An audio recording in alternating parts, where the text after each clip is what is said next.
మీరు ఇంజనీరింగ్ చేశారా? జాబ్స్ కోసం సెర్చ్ చేస్తున్నారా? 3600 మందికి పైగా స్టూడెంట్స్ కి జాబ్స్ వచ్చేలా చేసిన code Gyan 100 days software course లో జాయిన్ అవ్వండి. మీ కెరియర్ ని బిల్డ్ చేసుకోండి. నమస్కారం అమ్మ గారు.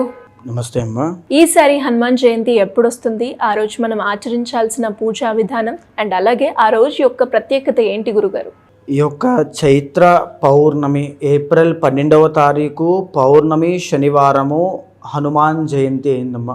అయితే ఈరోజు చాలా విశేషమైంది. ఎందుకు అని అంటే జనరల్గానే పౌర్ణమి అంటే దేవతలు ప్రసన్నమయ్యేటువంటి రోజు. ఆ తిథి అనేటువంటిది మహాలక్ష్మీ దేవత కానీ అందరూ కూడా పౌర్ణమి నాడు ప్రసన్నం అవుతారు. ప్రతి దేవత కూడా ఎక్కువగా సిద్ధిస్తాయి ఆ రోజున ఏం చేసినా సరే. అదేవిధంగా శనివారము కలిసి రావడము, హనుమాన్ జయంతి రావడం అనేటువంటిది కొన్ని పర్టికులర్ ప్రాబ్లమ్స్కి అంటే కొన్ని పర్టికులర్ సమస్యలకి నివారణ అవ్వడానికి చాలా బాగా పనిచేస్తుంది. ఎందుకు అని అంటే ఉదాహరణకి చూడండి, పౌర్ణమి శనివారము అయింది. శనివారం నాడు కనుక ఇది దేనికి పనిచేస్తుందంటే మొన్న మార్చి 30వ తారీఖున శని యొక్క ట్రాన్సిట్ జరిగింది. మీరు గమనిస్తే ఉగాది నాడు దాని మూలాన మేషరాశి వాళ్ళకి ఏలినాటి శని స్టార్ట్ అయిందని చెప్పుకున్నాము. మీనరాశి వాళ్ళకి జన్మశని స్టార్ట్ అయింది. షష్టగ్రహ కూటమి వల్ల హెల్త్ ఇష్యూస్ వల్ల చాలా జాగ్రత్తగా ఉండాలి అని చెప్పుకున్నాము. కుంభరాశి వాళ్ళకి థర్డ్ ఫేజ్ ఆఫ్ ఏలినాటి శని స్టార్ట్ అయిందని చెప్పుకున్నాము. అదేవిధంగా సింహరాశి వాళ్ళకి అష్టమ శని నడుస్తుంది. తరువాత మిథున రాశి వాళ్ళకి కంటక శని స్టార్ట్ అయింది. ధనుస్సు రాశి వాళ్ళకి అర్ధ అష్టమ శని స్టార్ట్ అయింది. ఈ యొక్క శని దోషం పోవాలి అంటే శాస్త్రంలో కొన్ని విధి విధానాలు చెప్పబడ్డాయండి. ఉదాహరణకి డైరెక్ట్గా ఆ యొక్క గ్రహానికి సంబంధించి జప హోమ అర్చన అభిషేక దాన క్రతువులన్నీ చేయాలి. లేదా ఉదాహరణకి శని తీసుకున్నారు లేదా గురుడు తీసుకున్నారనుకోండి, గురువు యొక్క అనుగ్రహం కావాలి అంటే గోసేవ చేయాలి, శివానుగ్రహం సంపాదించాలి. ఆటోమేటిక్గా గురుబలం పెరుగుతుంది. అదేవిధంగా శనికి కూడా అలాగనే ఆంజనేయ స్వామి యొక్క ఆరాధన ఎక్కువగా చేసిన, విష్ణుమూర్తి యొక్క ఆరాధన ఎక్కువగా చేసిన, శివ ఆరాధన ఎక్కువగా చేసిన శని దోషాలు తక్షణమే దూరం అయిపోతాయి. ఉదాహరణకి మేషరాశి వాళ్ళకి తీసుకోండి. మేషరాశి వాళ్ళకి విపరీతమైన డబ్బులు ఖర్చు అవ్వడము, ఈఎన్టీ ప్రాబ్లమ్స్ లాంటి తదితర సమస్యలు, హెల్త్ ఇష్యూస్ స్టార్ట్ అవ్వడం లాంటివి రావడము, ఇవన్నీ కూడా వెంటనే ఉపశమనం పొందాలి, మాకు వెంటనే తక్షణ ఫలితాలు కావాలి. లేదు అనుకుంటే బాగా గమనిస్తే షష్టగ్రహ కూటమి కొన్ని రోజుల ముందు నుంచి కొంతమందికి జాబ్స్ పోవడం కానీ, బిజినెస్ లాస్ అవ్వడం కానీ, హెల్త్ ఇష్యూస్ స్టార్ట్ అవ్వడం కానీ, యాక్సిడెంట్లు అవ్వడం కానీ అయ్యాయి.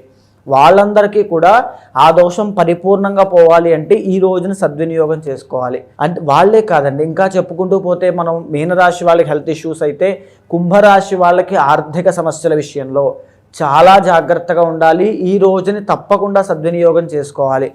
సింహరాశి వాళ్ళు అష్టమ శని అండి, ఇది డేంజరస్ అనమాట. అంటే వాహన ప్రమాదాలు అవ్వడము, ఇంజురీస్ అవ్వడము, సర్జరీస్ అవ్వడము, ఎనీథింగ్ గాయం అనేటువంటి జరుగుతుంది. మానసిక గాయమైనా శారీరక గాయమైనా ఖచ్చితంగా జరుగుతుంది. మిథున రాశి వాళ్ళకి కంటక శని, వృత్తిరీత్యా జాబ్స్ విషయంలో షిఫ్ట్ అవుదామని మారదామని వెళ్ళడము, అక్కడంతా జాబ్ పోవడము, డౌన్ఫాల్ చూడడము, బిజినెస్ లాస్ అవ్వడం అన్నీ కూడా జరుగుతాయి. ధనస్సు రాశి వాళ్ళకి అర్ధ అష్టమ శని స్టార్ట్ అవుతుంది. దీనివల్ల అన్ని పనులు కూడా చాలా స్లో అవ్వడము, కుటుంబపరమైనటువంటి ఒత్తిడి ఎక్కువగా పెరగడం లాంటివి జరుగుతూ ఉంటాయి. అయితే ఈ పౌర్ణమి 12వ తారీఖున తప్పకుండా మీరు మీ ఇంట్లో కానీ లేదా మీ యొక్క దగ్గరలోని ఆలయంలో కానీ ఎక్కడైనా సరే శనికి సంబంధించి జప హోమ అర్చన అభిషేక దానములన్నీ కూడా చేయండి.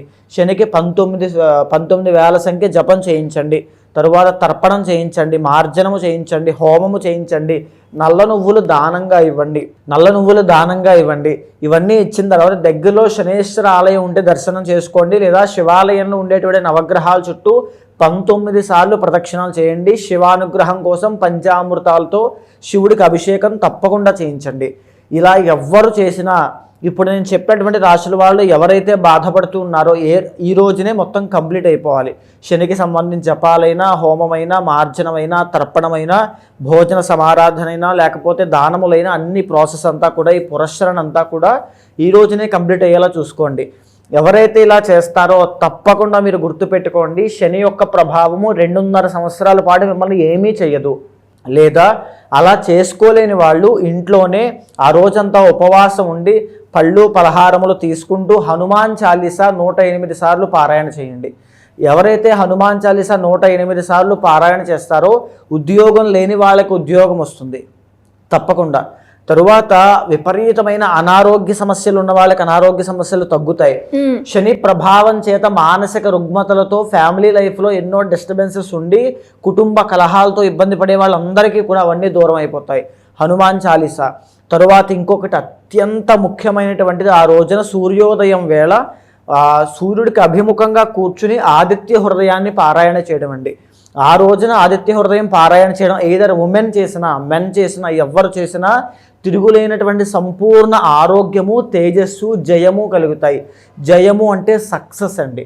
అంటే మనం ఏదైనా ఒక రిస్క్ తీసుకుంటున్నామంటే ఆ రోజున ఆదిత్య హృదయం 3 సార్లు పారాయణం చేయడం వల్ల సక్సెస్ అనేది చూస్తారు ఖచ్చితంగా. తిరుగులేనటువంటి ఒక యూనివర్స్ బ్లెస్సింగ్స్ అనేవి ఖచ్చితంగా దొరుకుతాయని చెప్పొచ్చు.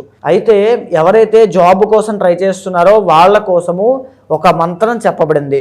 ఈ మంత్రాన్ని కనుక సూర్యోదయం అయిన తర్వాత 108 సార్లు ఉదయము 108 సార్లు సాయంత్రము పారాయణ చేస్తే, జపం చేస్తే ఖచ్చితంగా రాబోయేటువంటి మే 15వ తారీఖు తర్వాత వాళ్ళకి జాబ్ అనేది ఖచ్చితంగా వస్తుంది.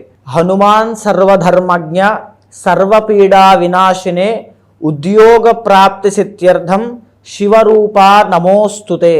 ఇది ఉద్యోగం కోసం కేవలము. ఇప్పుడు నాకు తెలిసి కొన్ని లక్షల మంది విదేశాల్లో ఉద్యోగం లేక అక్కడికి వెళ్ళి చిన్న చిన్న ఉద్యోగాలు చేసుకుంటున్న వాళ్ళు చాలామంది ఉన్నారండి.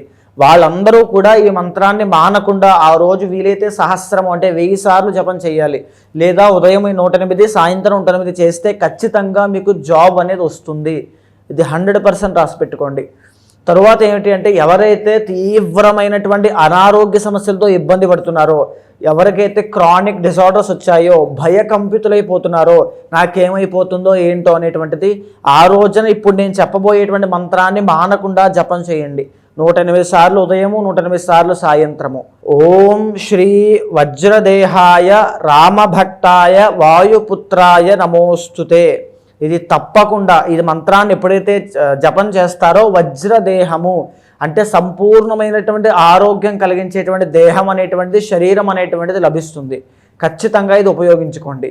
ఇక తర్వాత మూడవది, ఎవరైతే ఇంట్లో మాకు నెగిటివ్ ఎనర్జీ ఉంది, పీడకలలు వస్తున్నాయి, భయము, ఒక యాంగ్జైటీ, డిప్రెషన్ కానీ లేకపోతే నాకేదో అయిపోతుంది అనేటువంటి తెలియని ఒక ఆందోళన, తెలియనటువంటి ఒక ఇన్సెక్యూర్ ఫీలింగ్తో ఉంటూ, అంటే జనరల్గా ఇది ఎందుకు వస్తుందంటే చాలామందికి అండి ఎవరైనా చనిపోయినప్పుడు వెళ్ళి చూసినా లేదా అలాంటి వార్తలు విన్నా నాకు కూడా ఏదైనా అయిపోతుందేమో, నాకు కూడా హెల్త్ ఇష్యూ వచ్చేస్తుందేమో అనేటువంటి భయంతో భయకంపితులైపోతారు. ఇది అనుభవిస్తున్న వాళ్ళకి తెలుస్తుంది దాని లోతు ఎంత అనేటువంటిది.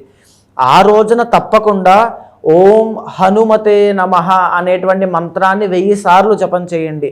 భూత ప్రేత పిశాచ శాకిని ఢాకిని యక్ష ఏద జ్వర పీడాది దృష్టి దోష ప్రయోగ దోషాలు ఏమున్నా సరే ఈ ఒక్క మంత్రంతో అన్నీ కూడా పటాపంచలైపోతాయి.